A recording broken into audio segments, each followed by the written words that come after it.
Greetings, Facebook Live. Welcome to WKYC's 3-Point Play. I am Ben Axelrod. This is Matt Florjancic. Happy Friday. Happy weekend. Busy time in the Cleveland sports world. And let's kick it off with the Cleveland Cavaliers, who will be hosting the Phoenix Suns tonight. And before we get to tonight's game and what's ahead for the Cavs, the hashtag Billboard Wars. Bill, what was your hashtag? I think it was Billboard. The Billboard Wars, the Battle of the Wars, Billboards, is back on. This time, though, on our home turf, up I-77 at the White Pond exit. A realtor by the name of Allison Baranek has erected a billboard stating, "LeBron, there's no place like home. Hashtag this is home." And my favorite part, to go with the Wizard of Oz play on words kind of, or references, she has a pair of LeBron James's sneakers decorated as ruby red slippers.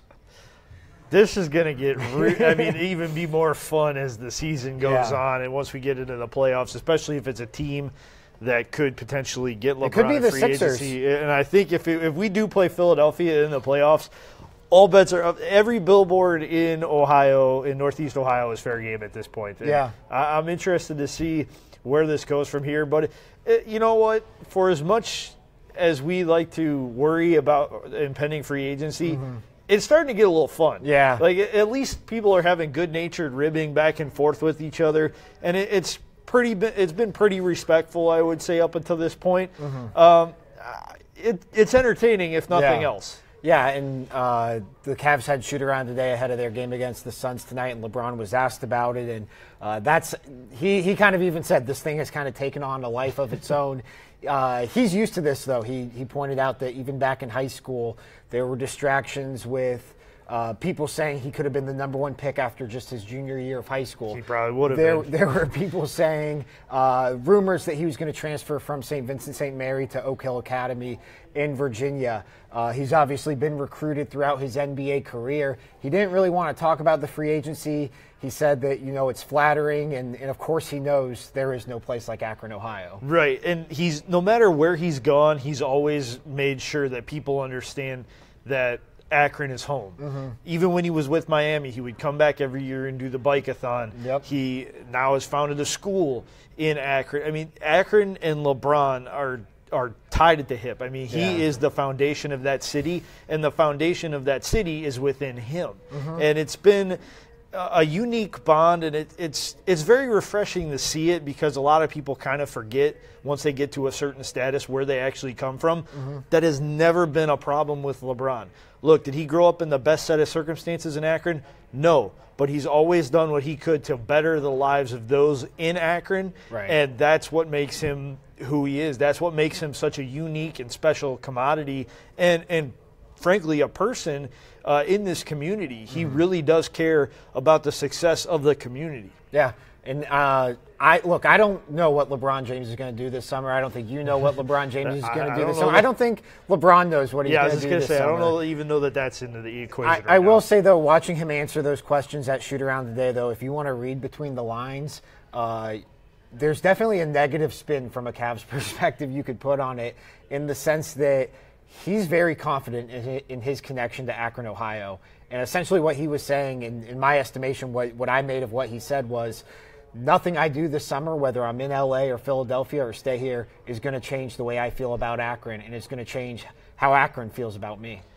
He's not wrong. No. I mean, when he left from Miami, there was a pocket of support still in Akron, Ohio. Yep. Heck, they even put up at the Akron city limit sign, they would put up home of LeBron James, NBA champion. I can't remember if they put with the Miami Heat. I don't think that would probably be salt in the wound, but multi-time NBA champion, multi-time MVP. Even if he does go to Philly, if he goes to LA, if he goes to Houston, he's always going to be the kid from Akron, Ohio. Yep. Regardless of where he goes, he's always going to carry that banner and that mantle for the city of Akron. He is Akron's favorite son, and if he decides to, he could run for mayor of Akron after his NBA career is over with, and he would win against just about anybody. Well, I even go back to when the Heat won their second title in 2013, and he was up on that podium shouting out Akron, Ohio, saying, "I'm just a kid from Akron, Ohio." And that, seemed to heal a lot of wounds that were left over from the decision and all of that. And then obviously everything he's accomplished for Northeast Ohio, both on the court and especially off of it since he came back. It's going to be interesting to see how this thing plays out one way or another. But the Cavs, like I said, are in action tonight against the Phoenix Suns. They take on the Brooklyn Nets on Sunday. I was looking at their schedule. 6 of the final 11 teams they play here down the stretch have losing records. They're 6 games back of the Celtics for the 2 seed. I do think that's probably out of reach at this point. But like we said yesterday, the Cavs have a real opportunity to solidify that grip on the number 3 seed, which is still a crucial seed. It saves you from taking on the 1 seed until the Eastern Conference Finals. I look at this opportunity they have ahead. Obviously, they've won their past 2 games, and it really starts tonight with taking advantage of a really weak part of their schedule. Yeah, this is the stretch where they have to make the most hay, and they know that, and they're going to play like it. They're getting some good news back on the injury front. Yeah. Looks like Thompson and Nance participated in shoot-around this morning. Could potentially be in the lineup. Yeah, Hood as well. Could potentially be in the lineup tonight. If not tonight, maybe on Sunday. All that's a good sign, and with playing those under 500 teams, that's a good time to tinker with things. Yeah.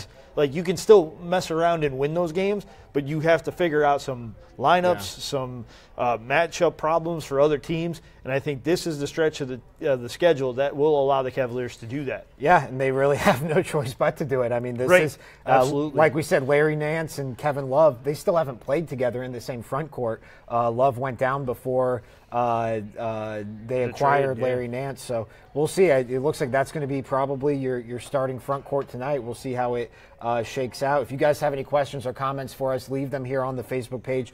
We'll get to them as quickly as possible. Shifting gears, though, to the Cleveland Indians.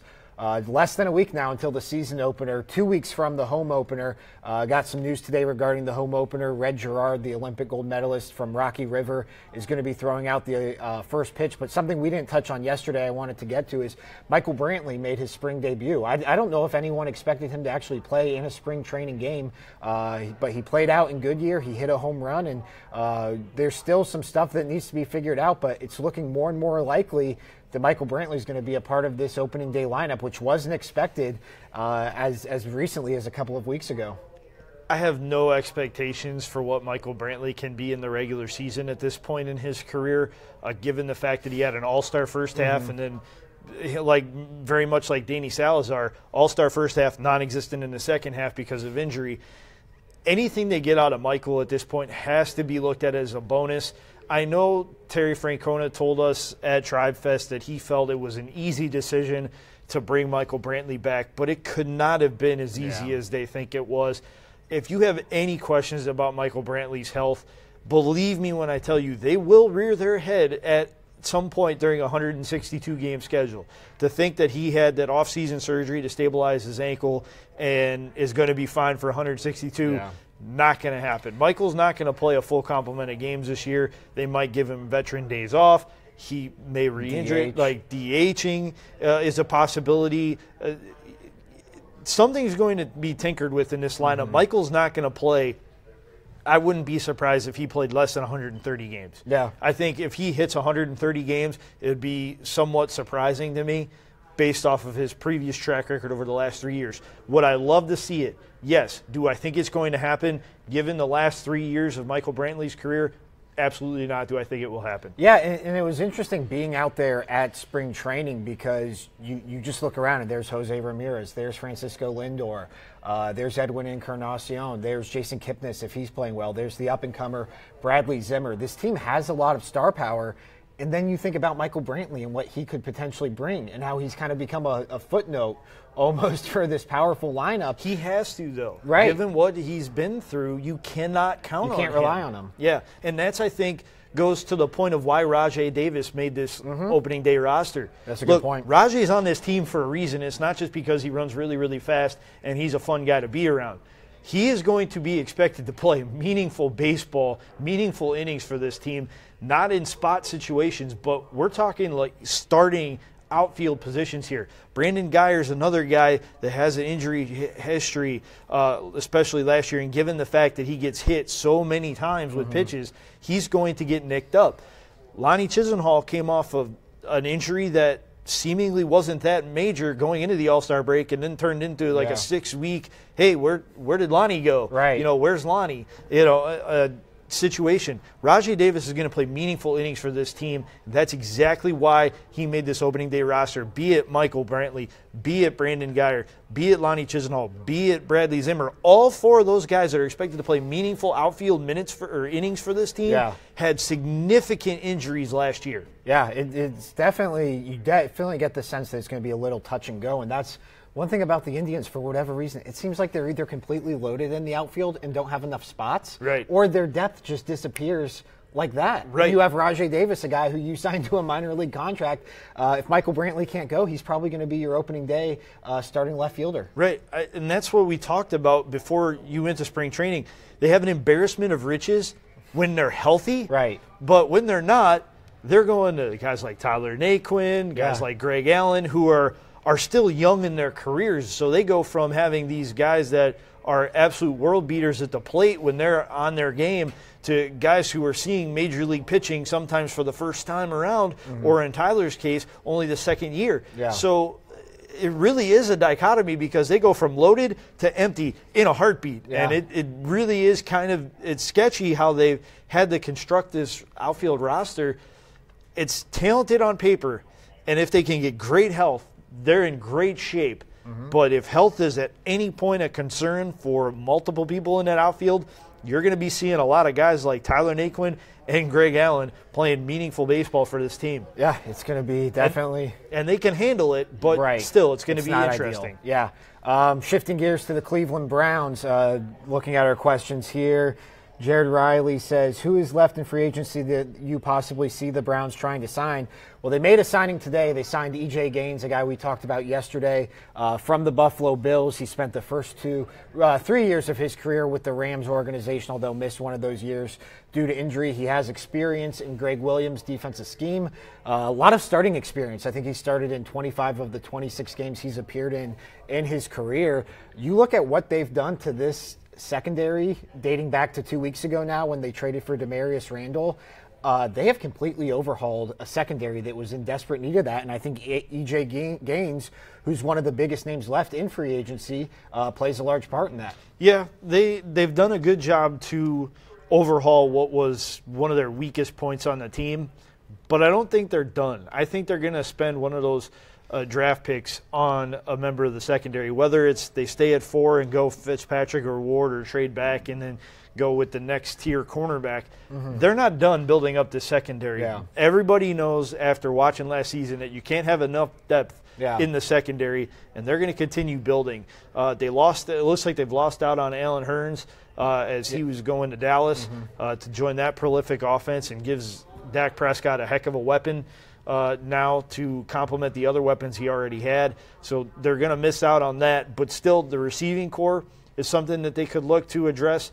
Although with Terrell Pryor also coming off the market, you're settling for a third-tier wide receiver at this point. Yeah, I think you make a good point about potentially Denzel Ward or one of those corners in the draft, because I like the depth that they've added. I like the T.J. Carey signing. I like the Terrence Mitchell signing. I think he's a high-upside guy.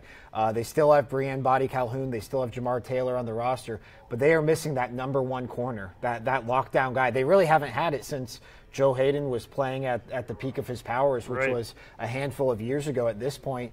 That is still, for everything they've done in the secondary, with now Demarius Randall and Jabril Peppers starting at safety, and then T.J. Carey and E.J. Gaines and the starting experience they bring, they are still missing that lockdown corner. And with that number 4 pick, or if you wind up trading down and Denzel Ward is there, that's a prime position to grab one of those guys. Absolutely, without question. That second first-round pick that they have is prime for a spot in the secondary. If they can't get a tackle, which I think at 4 is way too high to draft any of the tackles in this year's draft class, going with a corner is definitely the right way to go. Yeah, and we'll see. I think you're right. There's a lot of ways they can go with that. Obviously, they have plenty of holes to fill. Yep. And that's why I think you're seeing them get linked now to so many names. Real quick before we get out of here, I think it's worth noting Josh Allen had his pro day today in Wyoming. The Browns had the largest contingent there, pretty much the contingent that they brought to Sam Darnold's pro day a couple of days ago in Los Angeles. Jimmy Haslam was there, John Dorsey was there, Hugh Jackson. All those guys were there, and it seems like Josh Allen, as his skill set is probably wont to do in that sort of atmosphere, showed off that cannon of an arm and might have made some hay when it comes to the #1 pick. Well, if we know anything about Hugh Jackson, he loves big arm quarterbacks. Yeah. I mean, look at Deshaun Kaiser and Brock Osweiler last year. Even if it was just in spring training. Talking about the Indian training camp. He loves guys that can throw through the elements. Mm-hmm. And in Wyoming, you do get a fair amount of elements that Josh Allen had to throw through. And playing next to a lake like we have here in Cleveland, a big-armed quarterback is not a bad idea. No. Because we've seen what Cody Kessler looks like, and he's not a big-armed quarterback. Yeah. And that ball tends to float a little bit too much. Yeah. We will see. I think this draft thing is just heating up, though. I think now that pro days are under our belts, I think we're just starting to get into the real meat of this debate. But we'll have plenty of time to do that next week and in the next month, really. But that's going to do it for today's WKYC three-point play. He's Matt Florjancic. I'm Ben Axelrod. We'll be back with you next week breaking down all the latest in Cleveland sports.